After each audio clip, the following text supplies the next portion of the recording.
Today, we are going to talk about how to bring your fiancé or spouse to the USA on a K1 Fiancee Visa or a CR1 Spouse Visa.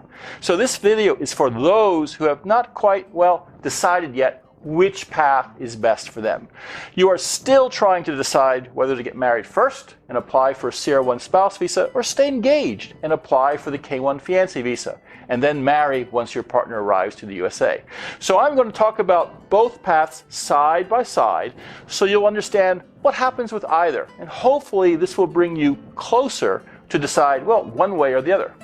And by the way, last year there were about 40,000 spouse visas issued and also about 40,000 fiancé visas issued. So there is not a clear-cut favorite in answering the which is better question. So now let's talk about how to bring your fiancé or spouse to the USA. Your partner needs permission from the US government to allow her or him to enter the USA. And if you are just married, this is called a CR1 Spouse Visa. And if you are planning to marry after arrival in the USA, this is called a K1 Fiancé Visa. First, we work together to produce a thick packet of forms, evidences, and civil documents. This is required to demonstrate that you are eligible to apply and that your true agenda is a genuine life together, not immigration fraud. So the application itself looks pretty simple. It asks for name, rank, serial number, and this often leads to overconfidence. Couples who really don't understand what all will happen will fill in the blanks themselves, submit the petition, and usually end up shooting themselves in the foot. And this typically results in the leading cause of denial, which is failure to convince the consular officer who's interviewing your partner that your relationship is genuine, is bona fide. Sadly, U.S. immigration has had bad experience in the past with this type of romance visa. Many who were not eligible applied for fiancé and spouse visas, but in reality they were not seeking a life together in the USA, but only seeking admission to the USA. Their relationship was not real, it was a sham. So gold diggers, gigolos, con men, even terrorists have used fiancé or spouse visas as a backdoor into the USA. And normally in the USA, one now is considered innocent until proven guilty. But because of the bad apples who have abused the immigration system ahead of you and have basically, poisoned the well, now when you apply for a visa for your partner, regardless of whether you are married now or plan to marry later, sorry, but now immigration takes an attitude of you are guilty until proven innocent. And this is how a lot of couples get in trouble. They sadly end up shocked at what happens at the interview because they are in love, because they are sincere, because they may have already made their vows. They assume that no extra effort to prove their situation was needed. They assumed the consular officer would right away, recognize their sincerity and say, yes, visa approved. So they fill in the forms themselves, filling in basic name, rank, serial number again. Or they hired a cheap online form printing service. Okay? So these cheap bare bones applications, often are usually enough to get one's foot in the door, usually enough to get your partner sitting opposite an officer for the consular interview.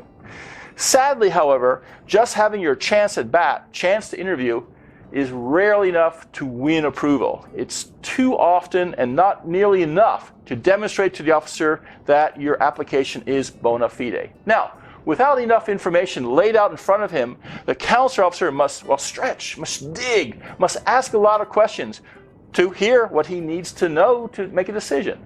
So unfortunately, once you start down the path of multiple questions, the interview can easily deteriorate into interrogation. What have you done?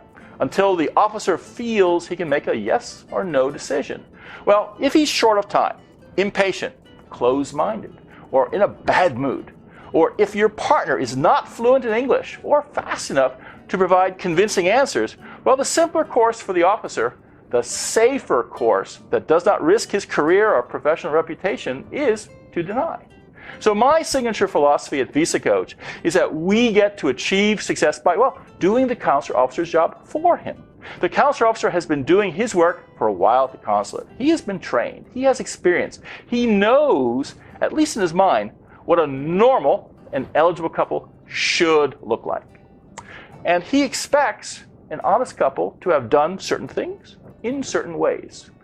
And on the flip side, he also has strong ideas of what signs indicate, well, that they may not be honest. So the closer your situation matches his positive expectations, then the closer your case is to being approved. So when I work with a couple, I first discuss with them, well, what have they been doing?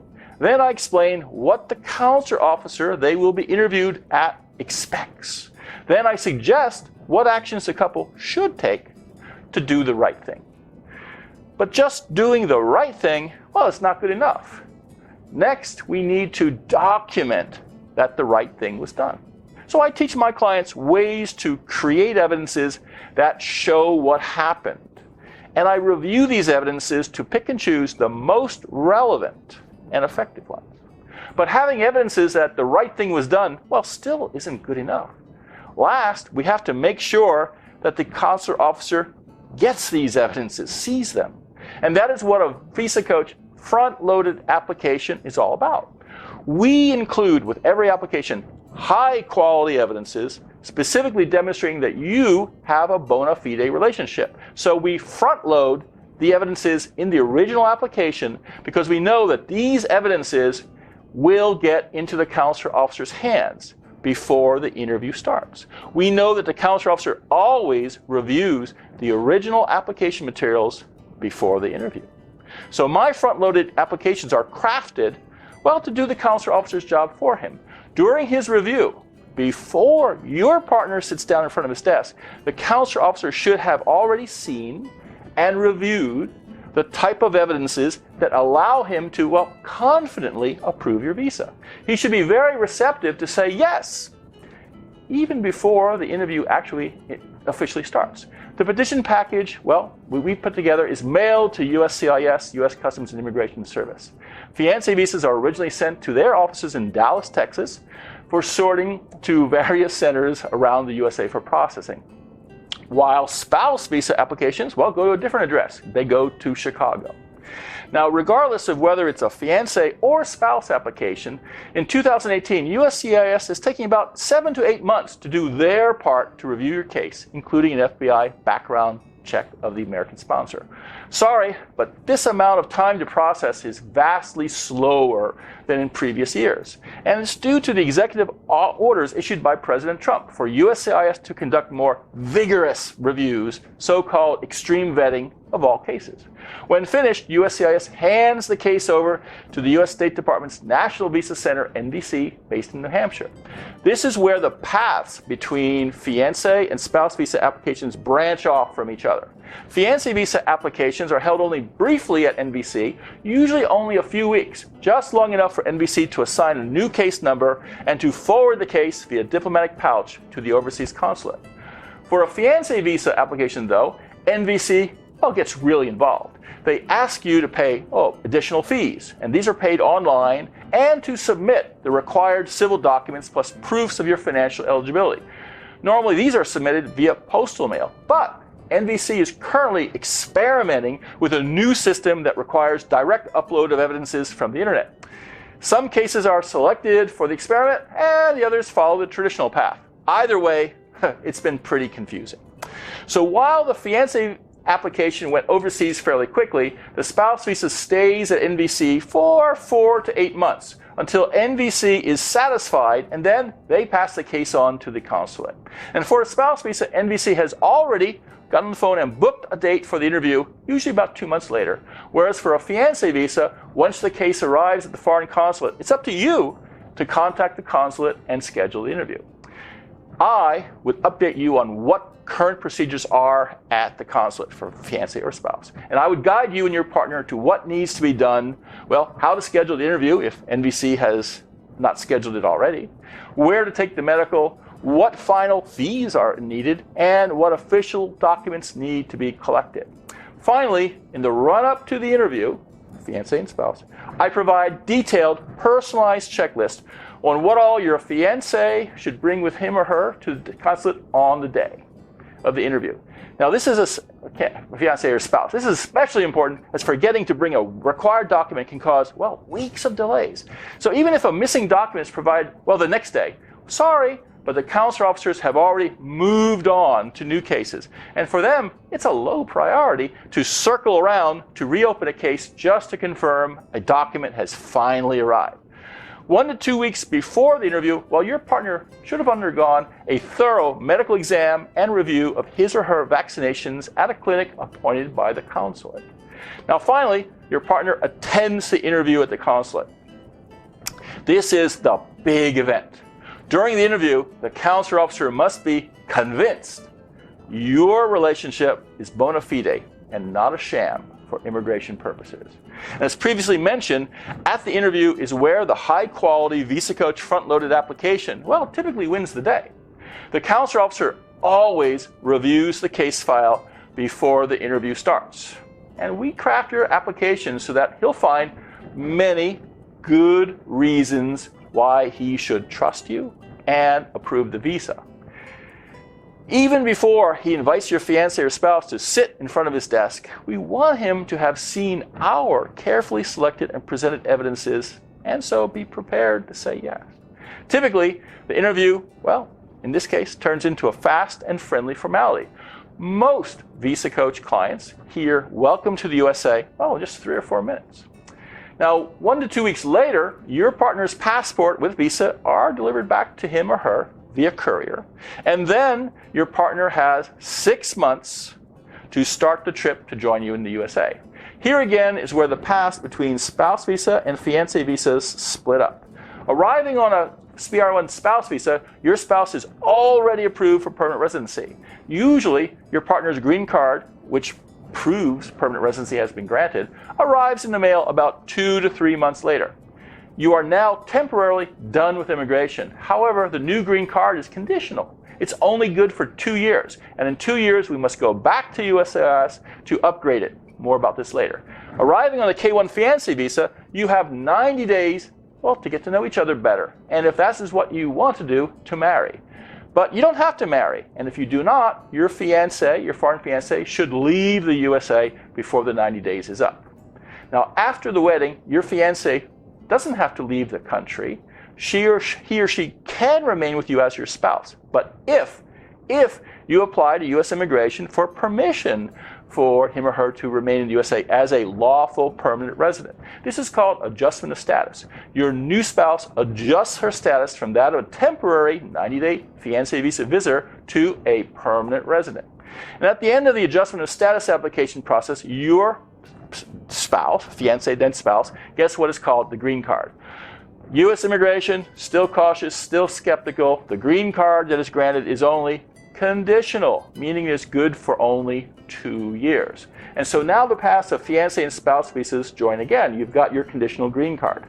And from now on, well, there's no longer any different treatment. In both cases, you are married, living together in the USA, and both holding conditional green cards that expire in only 2 years. Before the 2 years is up, we apply once again.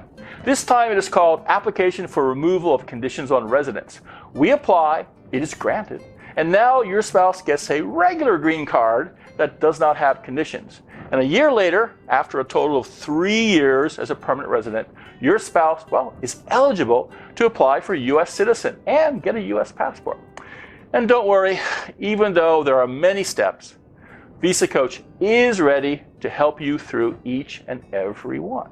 From visa through to conditional green card, then unconditional green card, and finally to U.S. citizenship. This was Fred Wall, the VisaCoach. And on a personal note, and it's not just because I want your business, though I do, but you should not go this course alone. In today's atmosphere of extreme vetting and, well, anti-immigration, it's too easy, if you don't know what you're doing, to mess up. And I get too many calls with people in tears who are now doing their research finally and reaching out to me after they got denied.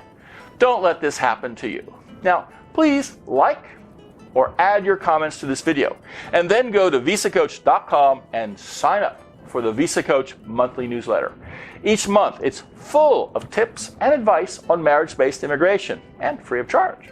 And when you sign up, you get, well, 2 free ebooks I put together, 120 K1 Visa interview practice questions, and 5 things you must know before starting on your visa. Finally, when you are ready to get started, well, call me for your complimentary case evaluation and speak with me directly. Before starting on your immigration adventure, before entering an arcane maze of rules, regulations, and procedures, before committing yourself to a risky path that could mean an end to your happiness, speak with a VisaCoach and ask for his free case evaluation. He listens to you to learn the red flags and strengths of your case, your eligibility and goals. He will suggest which visa is right for you, the best strategy to get it, and how soon your love could join you. VisaCoach's friendly advice and support might make the difference between approval and denial, and could save you months or years of loneliness and separation. What have you got to lose? Book your free evaluation today.